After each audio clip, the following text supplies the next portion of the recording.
السلام عليكم ورحمة الله وبركاته. May Allah's peace, mercy, and blessings be upon you.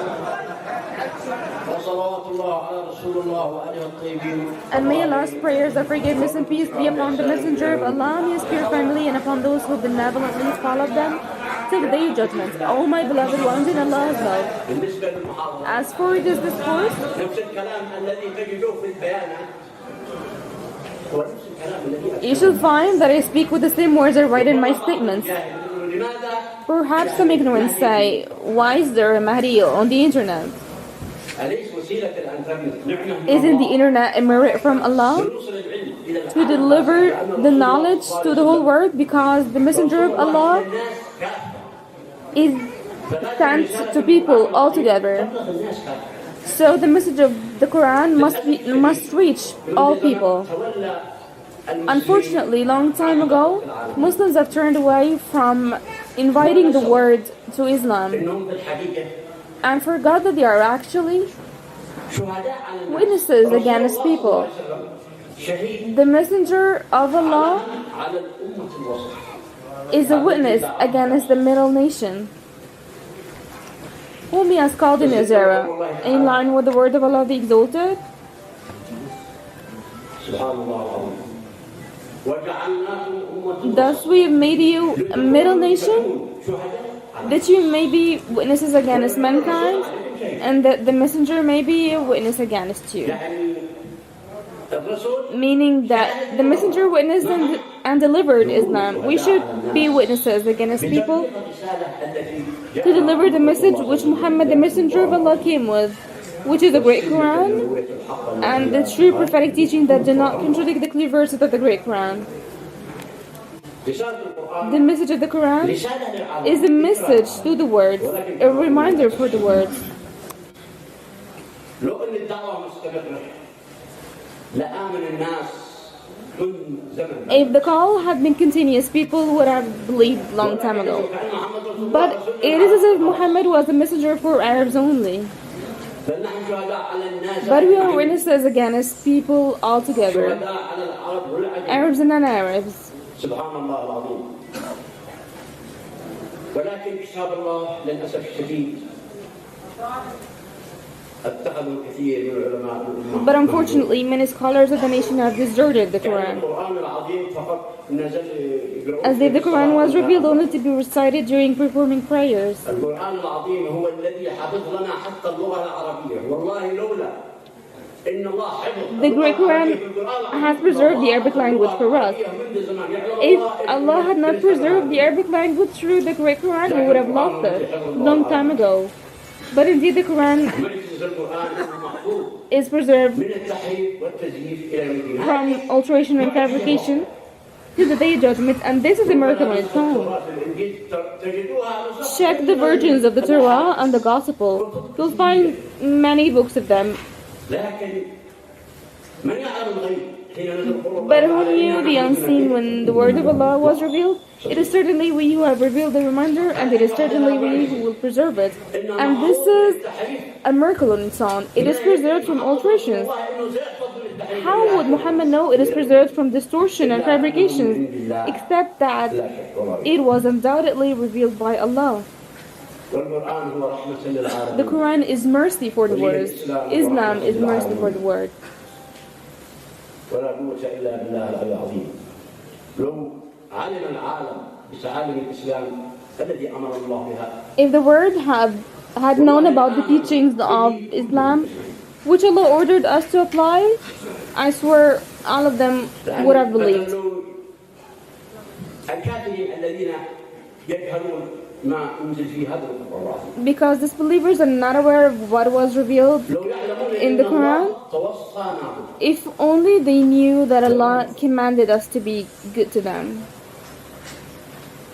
سبحان الله العظيم. توصانا الله. Allah has commanded us في قوله تعالى. in His words,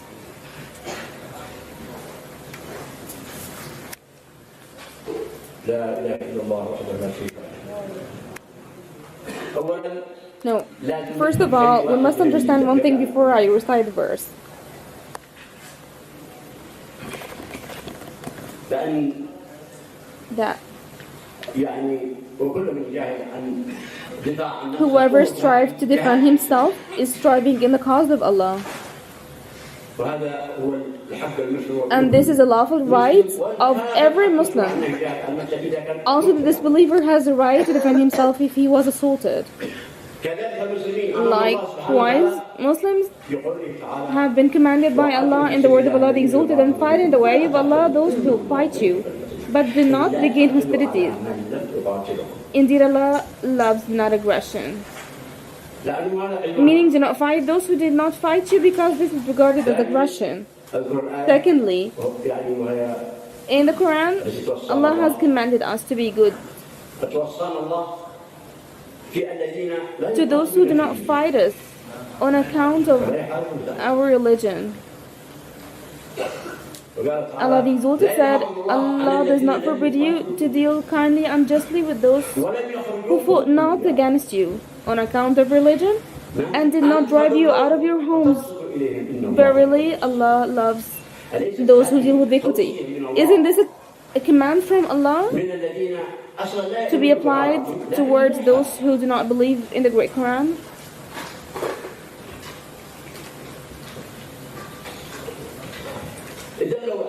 And on the other hand, they did not fight us. So, if all disbelievers had known that Allah commanded Muslims to be kind to disbelievers, so how do you think Muslims should deal with each other?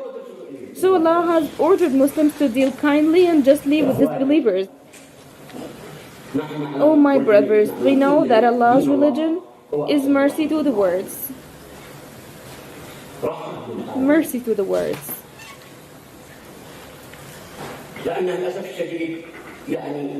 Because unfortunately, there was a war on Islam that the West reflected as terrorism.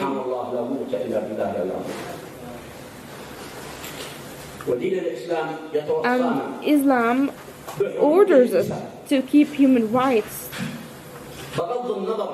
regardless of your belief and your religion.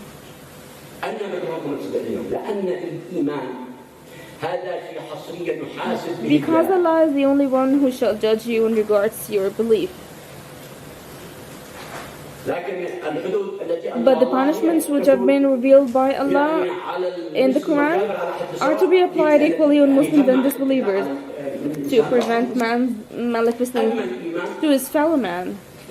On the other hand, as for faith, say the truth is from your Lord, so whoever was let them believe and whoever was let them disbelieve. The worlds must know that which was revealed in the 3 verses of the Book of Allah. O people, it has been 17 years since the beginning of the call of Imam Mahdi Nasser Mohammed Al-Yamani. I was young when I started my call. But all praises due to Allah. I will continue my call until when Allah pleases. But let me tell you something. Perhaps ignorance may think it has been a long time since he started his call. If we reflect on the beginning of the call of Prophet Abraham, how old was he back then?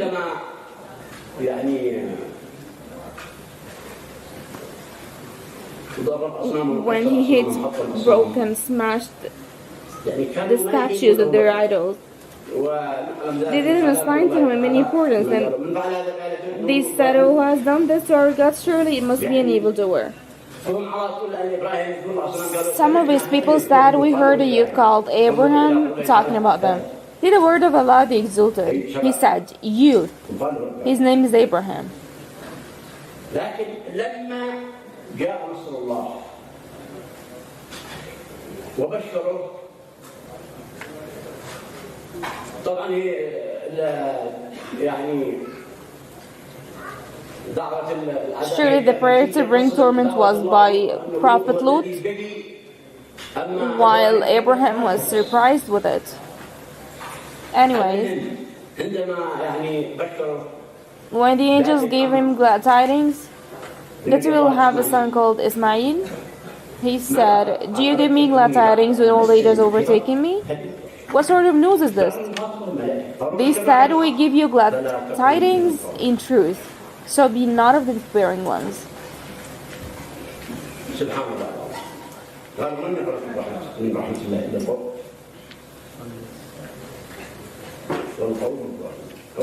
He said, "Who but the misguided despair of the mercy of their Lord?"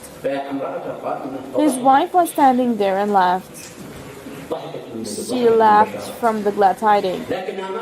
But she didn't know that Ismail, the son who will be possessing much knowledge, will be her own son. She thought Abraham will marry another woman. Then the angel gave her tidings that she will also have a son called Isaac. So she knew that she will give birth to Prophet Ismail as well. Then she laughed and got shy. Her face was uncovered. Then she covered her face and said, "Woe unto me, shall I bear a child while I am an old woman and my husband here is an old man?"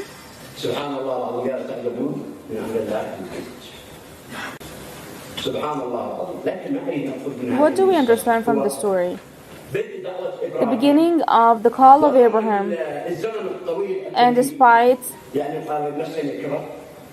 the old age of Abraham,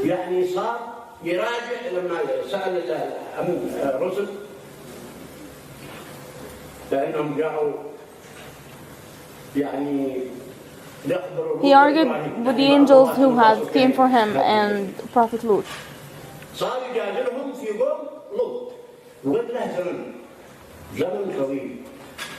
He starts arguing with them in regards to the people of Prophet Lut.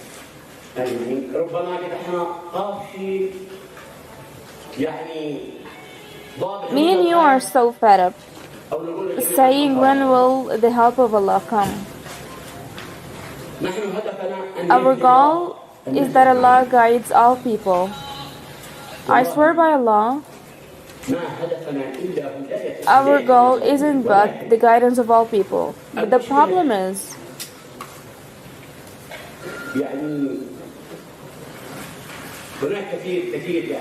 many people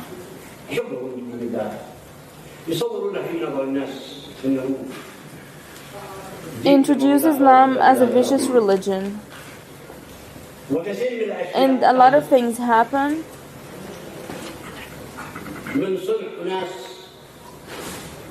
by some people who are known to be enemies of Islam, disbelievers and Muslims.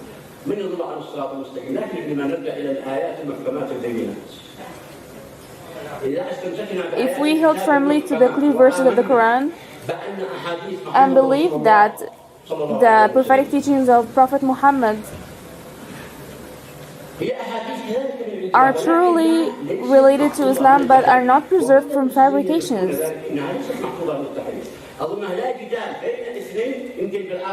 and no one can say that they are preserved from fabrications. No, they are not. But the truth among them, the true ones among them, are from Allah.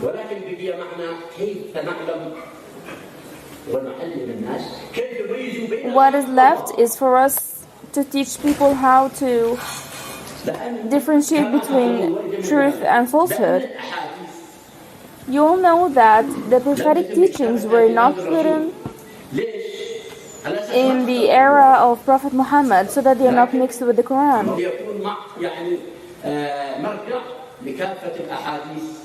But they should be a source from which we check the authenticity of the hadith.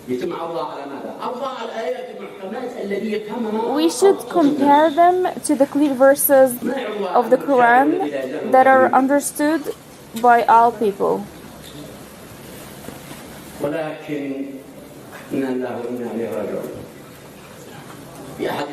But unfortunately, many so-called prophetic teachings were the reason behind the misguidance of many Muslims.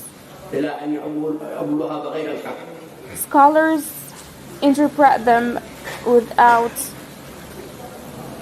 they falsely interpret them. This is the greatest disaster.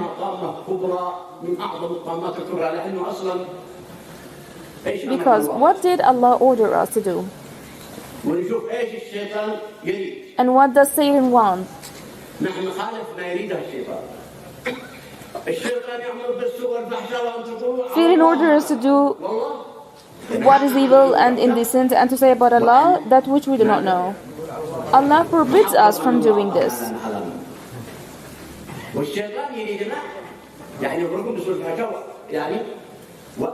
Satan wants us to say about Allah that which we do not know. But Allah forbids us to do so.